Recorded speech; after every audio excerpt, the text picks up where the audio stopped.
Yep. This is triple the Triple. range. So it's like carrying 3 Stoke batteries, Yep. but also because of the voltage, you got more power, more speed, Yep. and better consistency throughout the course of the battery life as well. What's up, guys? Welcome back to another episode of the eSKATE Chat podcast with Evolve. Are we going to use the technology from what's on the Hayden series? It's changing that whole final drive ratio.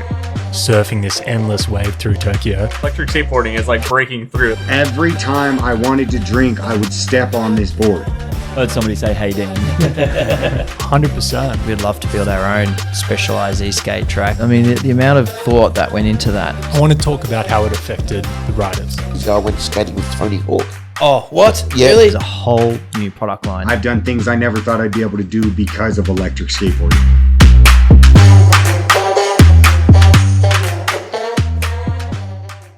Welcome back to another eSKATE chat, and it's a new product release with the Stoke X. So we're back here having a chat about all things about this board.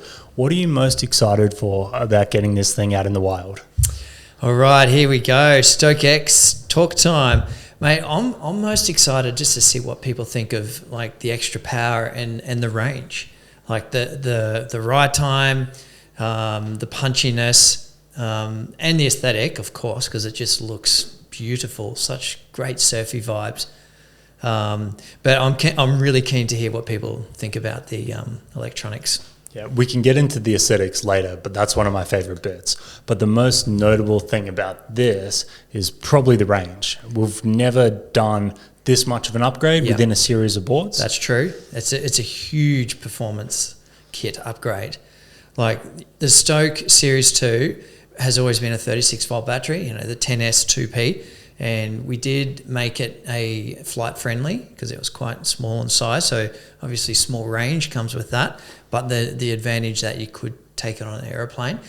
The Stoke X, you cannot take it on a plane. So it has a significantly large battery, and that was one of the large feedbacks, downsides that we did get of the Stoke Series 2. People wanted to, if only you could ride more, longer ride times, or they have to carry another spare battery. So there's pros and cons of having a small battery. So I guess we spoke directly to those cons about the ride time, and we decided to go from 36 volt to 43.2 volt, and just that alone is a huge performance upgrade. Higher voltage means more punch, more speed, and it does come with longer ride times, quite significantly, actually. Actually, you said people used to carry a spare battery on the Stoke, Yep. which is great because it doubled your range. Yep. This is triple the range. So it's like carrying 3 Stoke batteries, Yep. but also because of the voltage, you got more power, more speed, Yep. and better consistency throughout the course of the battery life as well. And consistency in terms of it will hold speed for longer, because that's one of the problems with 36 volt. It does drop top speed pretty quickly. Once you're 80%, you've used 20% of your battery, already top speed's down, whereas at least with the high voltage, it stays up there. But you're talking about size, carrying 2 batteries with you and this and that. What I love about this board is that this battery case is so compact. It's just a pint-sized little pocket rocket. It's the only way I can describe it. If you compare to the Stoke Series 2 and the 1, the way its structure is you've got a separate battery case, and then that connects up to a separate motor controller, and they sort of join together, and it's still beautifully aesthetic and it fits great. It looks fantastic on the board. But when you compare the overall footprint of what it does when it connects to the deck itself, compare it to this new one, the 12S2, it's actually smaller, the 12S2, but it gives 3 times the ride time. So that's what I love about it the most. That's probably important to note. It doesn't have triple the amount of batteries in. So we went not only from the 10S, but also went from an 18650 cell up to the larger 21700. Yeah. And we also used a cell that's got a higher capacity within it. So Yep, bigger Samsung. cells with more capacity in the Samsung cell. Yep, exactly. So that's why it's such a tidy little unit, along with how we're putting the BMS and the motor controller in a more compact way. Yeah, exactly. And we followed the same structure, how it all connects together it's rolled over from the original Hayden series, which was designed, back in 2019, and we launched in 2021. And that's essentially got the same motor controller, same connector, how it all sort of connects up, and it's into this one compact unit. It's got the lights that are built into the battery case too, in the rear and the front. So you could really say it's really a Haydian or a Diablo bamboo divided by two. That's really what it is. Which is funny, because when we released the Haydian, people said make the Stoke Haydian. Yep. And everyone, it was a joke almost. Yeah, it's true. So, that's kind of what we did in terms of borrowing the motor controller. But this board is, I guess, bringing up the Stoke to our modern lineup. So it wasn't just that motor controller that was borrowed. It was the cells and a bunch of other stuff. Do you want to get into that? Yeah. Let's talk about it. I mean, aside from how compact the package of the battery case and motor controller is, I just love that. I love that it's got the lights involved. It's all inbuilt, so it takes on the modernness of those boards, like you said. But in terms of the motor controller, we are using the new structure. So it's got the new components. It's got more punch to it. It's got stronger braking power. So that's one of the upsides to the new eFOC 2.0. So electrically, it's a beast. But then we've got the bigger motors on it now. Previously we had the 50mm motors. Now we've got the 63s. So again, when I mention it's very much like a Haydian in terms of the battery divided by two, or a Diablo in terms of like just the battery structure. We've add that to the 63, 68 motors. Yeah, it's like a Haydian street board, just with a little bit less range on a shorter pocket-sized deck. It really is. Like it feels like a Haydian, because you can't feel the range while you're riding. The power's all there from the Haydian. Yeah. Obviously, it's half the size of the battery, but other than that, it's pretty much a Haydian rolling on a Stoke deck, which is cool. Yeah, it is. What we've done though that hasn't been borrowed from the Haydian, it's been borrowed from the new Diablo, would be the Supercarve 2 trucks. Yep. It's got the Supercarve 2 trucks now. And obviously it's got a shorter wheelbase, smaller deck. It's got all that extra power. So it totally made sense to be bringing forward the new truck design on this board, something that's a little bit wider, a little bit more stability, and the new trucks on this look fantastic. It totally works. It is going to help, because it's not just power, it's speed. This is a faster board than all the other Stokes, and it's faster than the GTR as well. Yes, it is, and because of the extra voltage and the new eFOC 2.0 controller, we've decided to use the gearing 38T, and I think that's important, because we didn't want to, straight off the bat, we didn't want to make the board go 50k an hour. We wanted to keep the speed down a little bit, because it is still a short board. We don't want it to go too fast, but the opportunity there, if someone does make this board go like a rocket and go even faster than what it comes with the 38, you could put the 32 tooth on it and it'll go faster. But yeah, it's a beast. It goes fast and it feels solid under your foot. Like when you ride, you can actually feel the difference there. That's what I think anyway. With that it just feels more solid to ride. That's something that we felt with the Diablo on the Supercarve 2 when comparing back to the Haydian. A weirdly different but familiar ride feeling with the trucks. If you do want to see how fast this goes on the 32 tooth gear in the documentary, I am topping this thing out, so we'll see exactly how fast it does go. And part of that is also the wheels. So we made the choice to use the larger wheels now as stock standard with this board. Doesn't mean you can't use the 85 CAGs and all that. So we're basically allowing anyone who jumps on this board to pretty much choose whatever wheel setup you want. And with the 97s, with the stock 97s, we did have to raise the truck a little bit, so there's no wheel bite. So there is a little riser pad that's under the trucks, but yeah, we wanted this to be like a carving beast. We want it to be a fantastic little commuter. It can go anywhere and it can get there easily, fast, and you don't have to worry about charging. And There's some of the key design choices that we went with on this board. Yeah, I think what you said there with commuting is probably going to be the biggest one. If you're living in an inner city environment or you're riding to campus or whatever, the range on this, which is about 45 k's, 20 plus miles, it's not so much that you have to go out and ride that distance, but it's so you can use it all week. Yeah, easy. Like, you're not going to have to charge it, which is, you know, you're never grabbing the board and there's 9% left because there's plenty of juice in the tank. Yeah, that's true. Big benefit from a small board. Yeah, definitely. And, you know, if you're going to go out and just use it for fun, you know, you're easily going to get home, you know. It's a decent ride. I've range tested already, and I've already hit 47k on it for a street board. It's fantastic. We've also put this little battery case on the AT setup, and it's not on this deck, by the way, so the AT wheels are not going to fit on the Stoke deck. But we've put it on a Haitian and a Diablo deck, because one of the other cool things is that this battery case also has the same hole pattern as what the Haitian cases do. So it can fit on a Haitian deck or a Diablo deck, bamboo deck that is. And yeah, on there I got 25k, 20 to 25k. That's also a pretty rad little inner city AT commuter board.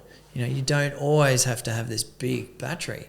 So that's cool. That's what I like about it. Very cool. That means minus motor cable lengths, it'll probably fit on the Renegade. It'll bolt on. Yep. Yeah, definitely. It's the same hole pattern. So the way we've designed the case, it on the Diablo deck or the Haitian deck, it can fit a 4P. It can also fit this 2P. Cool. Little jump board. Get that weight down. Smaller battery. That's actually true. And because we're using the Samsung 50S, it can handle the current. But the motor controller is different though. If you're talking about Diablo, on the Diablo, it does have that extra power, and it does need to be changed. It's got different firmware in it as well. Yeah. Jumping onto the aesthetics, let's start at the back end. So we've also upgraded the bash guard on this board. Yep. Previously we had the old style. Yep. I think that comes with the Force bash guard. That kind of completes that look. It's a bit of a smoother handle for people carrying that thing in a commuting experience. Yeah, it's just rock solid. Looks tough. And we've got the new air vents in the rear casings. So it's the same motors that was on the Renegade, version 1, with all the little holes in the back. Just cool. Very cool. But then the star of the show is this deck in terms of aesthetics. This is what's changing the look. And it's a bit of a throwback to some of your earliest boards. Yep, the Pintail and the Snubnose series. I just love that surfy, old school sort of retro vibe, and having the Pintail, the pinstripes through the deck, it just gives it that very much fun, beachy, surfy vibes. And that's what we've always been about. It's always been about carving, surfing on land, and I feel as though we've nailed it with this board. The good thing about the construction of this board too is that with these pinstripes, there's 2 of them. Well, there's 4 of them times by 2 there, and both offsets on each side of the deck. They're actually inlaid into the deck itself, so they're not like painted on or anything like that. So it's got a high end feel. And then, of course, we went with the clear grip tape on top. No more spray grip. We've got clear stuff on here. And it's rather coarse too for when you are dealing with that power compared to the spray grip. Oh, yeah. It just screams fun, surfy vibes. Yeah, it's got a retro sort of old feel. The pinstripe obviously like pulls in inspiration from old school surfboards and like the cars and stuff like that. The craftsmanship in the wood, definitely with that inlay. It's on the bottom side as well. We got the stripes. Yep. And then you want to flip it over. Yeah, flip it over. Awesome. Yeah, so it follows the top and the bottom of the deck, the same inlays. And then we got the logos, the Stoke X, that's all lasered in there, so it's burnt into the deck itself. So we kept it really simple. Underneath, we could have painted the deck, or we could have done a full-on surf graphic on there, but we said, nah, stuff it. Let's the hero of this board is the bamboo. and not to mention the pinstripe inlay. So we made that the hero, kept it really simple, and then for the pop of colour, you can choose whatever wheels you want. So from the loaded orangutan wheels through to our Evolve 97s, we've got so many different colour choices. And on this board, this sample, we've got the ice green, looks great. You put the ice blue or ice orange, complete different vibe change. The super grips will also fit this nicely. That changes up the vibe and the ride feeling too. Or then again, you put the orangutan wheels on it, and again, that's going to be a complete different beast. Yeah, it looks great. Like you were saying, the only black stuff is the electric system. So the deck itself is very light. I like the contrast, the cutouts where the wheels sort of come up into the deck. There's a contrast on them. They're stained, which matches in with the pinstripes, is very cool. And then we did go for the silver on the Supercar too, which is a big difference, because the only other board that has that is the Diablo Bamboo. Yeah. So I thought we've always thought that the silver trucks look fantastic with the bamboo deck. So it just gives it that sort of softness. But this is the first time for quite some time we've used the silver screws in the deck. The reason why we chose that is because the silver blends in with the lighter grip tape, so the screws don't stand out quite as much. Whereas some of the other bamboo boards, we've had black grip tape on the sides, so then the black screws make sense because they blend in with the grip tape. So here we've used the silver hardware, and it again just sort of softens the board. One thing to note too, we had to stiffen this deck up. We had to make it quite strong. And some of the early samples that we made with this had just a little bit extra flex. And what we found was, because of that extra power of the motors, we could feel the deck sort of bend a little bit under power. So we had to put extra layers of the fiberglass in here and strengthen it right up. So we're happy with the total result. It's a beautiful board. I can't wait for people to ride this. For those that are into the short, street board style electric skateboards from Volve, who are more skate inspired, this is definitely for you. And those people who are looking for more range, who liked it, but they just wanted more range from the previous, Stoke Series 2, this is your board. Let's talk about the power. We've said a lot. It's got a lot of power. Yeah. But I mean, it's a lot for a short board. Yeah, it's still like where the Hadian has been. We've been selling that board for a long time.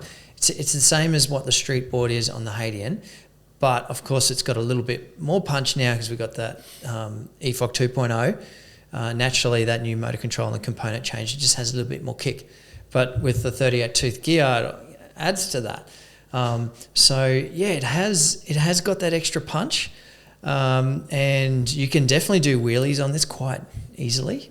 Some might say accidentally. It just feels solid underfoot, and for all the riding that I've done on it, generally I'm flicking between eco mode and sport mode. I've been staying away from course. I just don't need it, because with the street wheels there's such little roll resistance to it, and it gets up to speed and power so fast. And with the 38 tooth gear, it's just effortlessly, before you know it, you're already there. So eco mode on this is friggin' rad. Like, it gives you everything you need. It keeps the current down. It's still got all the power you want. But anyway, for those who invest in this board and who love the look of it, I can't wait to see what they think. Yeah, I think what we did with the Diablo series is we ventured into the realm of now there's too much power for all the time. Yeah. So the really hardcore riders would ride the Hadian and they'd just go to Corsa and be in it all the time. Yeah. The Diablo now, it's that step up, and it's great to have. I love Corsa mode on the Diablo, but that's not my go-to. If I'm trying to commute down to the shops or something like that, I'm not in there because it's too much power for that. Right. What do you everyday riding. normally use? Sport. Yeah. Okay. Yeah. I'm pretty much always in sport unless I'm trying to have a proper rip. Yeah. Which is exactly the same as you drive a car with that sort of race mode. Yeah. Like you're not driving around in race mode, but it's nice to have it. Yeah. So with the Diablo, we established that's kind of what our boards are doing now. They're going to have more than you need, so you're not going to outgrow them or anything like this. And the Stoke X is very, very much the same. Yeah, I really found myself when I was using this board exactly like that. It was eco sport. But I guess the good thing about Diablo and what we found, a lot of people now are using our app more and using custom mode even more so. Some people think course is too much, but sport is maybe not quite for them. So then they go just in between, and then they dial back the acceleration curve to give that softer feel and smoother approach. So that's the great thing about the Evolve Explore app. You can really dial in your eye to what you want. Yeah. I've heard a lot of people, and you did it yourself, is putting that power in the back end of the acceleration curve. Yeah. So then when you're riding out on the streets, it's not very touchy up the front. Yep. But if you're mid-speed and you need to zip around a car, that the power's there for that sort of burst after 20, 30 k's an hour. Yeah, that's right. I've got a couple of app settings that I like, but it's either max power and braking 4 and acceleration 4. I like that one. Or another one, maybe braking 5 and acceleration between 3 and 4. And so that way you've got like max power, but then it's that soft start, and then it's just depends on, how you like to ride and how you like to control the trigger. You range tested this. That's also in the documentary. Yep. When you were actually out on the streets riding this thing for 47 k's, yep. How were you riding it? What did you find that you were doing that you wouldn't be doing on your typical AT? Oh, right, yeah. So I was finding my foot placement was moving from maybe pretty much hanging over on a slight angle over the E. And then I was sometimes moving it from onto the kicktail to there. That's how I kept finding. And depending on the surface, like if I was seeing some expansion joints or little lips, I then sort of had it back a little bit, and I was often lifting the front wheels over things. So I like riding like that on this board. And then sometimes I move my back foot up to about here, and then just had like a closer foot stance. Totally changes the carve and the ride feel. I did find riding for such long periods, your feet get sore. Many kilometres at an end, and you're in that one position. It's important to keep moving your feet around, I think, to keep the the blood flow going through your legs and your ankles and your toes. It's circulation is important. So I guess that's also why I kept moving my feet around. That's how I found myself riding. I was mostly eco mode, and the power mid-range there is phenomenal. I can't wait for these Stoke owners to get on this and just go, holy shit. Yeah, and a street board with a urethane and not much roll resistance, plus the 38 tooth gears, eco mode is getting you up to speed. Oh yeah. So it's not like limited top speed for anyone that's sort of GTR Series 1 type rider. No, that's right. And GTR Series 1, we're talking 36 volt, and all the software was completely different. Completely different voltage range. So we're talking higher voltage, more punch because of the EFOC 2.0. Eco mode is really good, and same on the Diablos. Eco mode on the Diablo is great. Yeah, and now eco mode on this. Yeah, interested to hear the feedback of what everyone thinks. The bushings are still the same, all from the Diablo series. They're quite hard now. We've got it's approximately 95A, so we've used harder bushings, and super carve 2s. They ride amazingly. Awesome. I think we pretty much covered all of that. Yeah, I think we've covered it all. We just need feedback. We can't wait for people to ride it. I hope everyone's stoked with the design choices that we've made on this board. Aesthetically, it just looks so fun and beautiful, and that case, it's great. It's such a compact little performance machine. Yeah, well, we're clearly happy with it. We've been sitting here smiling at it the whole know. time. So I hope you guys are too. It is a very, very good looking board. Let's get it out to the masses and hear the feedback. Yeah, well, we're just waiting for you guys to ride this thing now and let us know what you think. There's a few reviews on this thing that have already dropped, so you can check them out. And other than that, it'll be in the hands of customers very, very soon. Yeah, definitely. We're expecting our stock to land around sort of end of November. So, yeah, not long at all. Awesome. Thanks for watching, guys, and we'll see you on the next one. Awesome.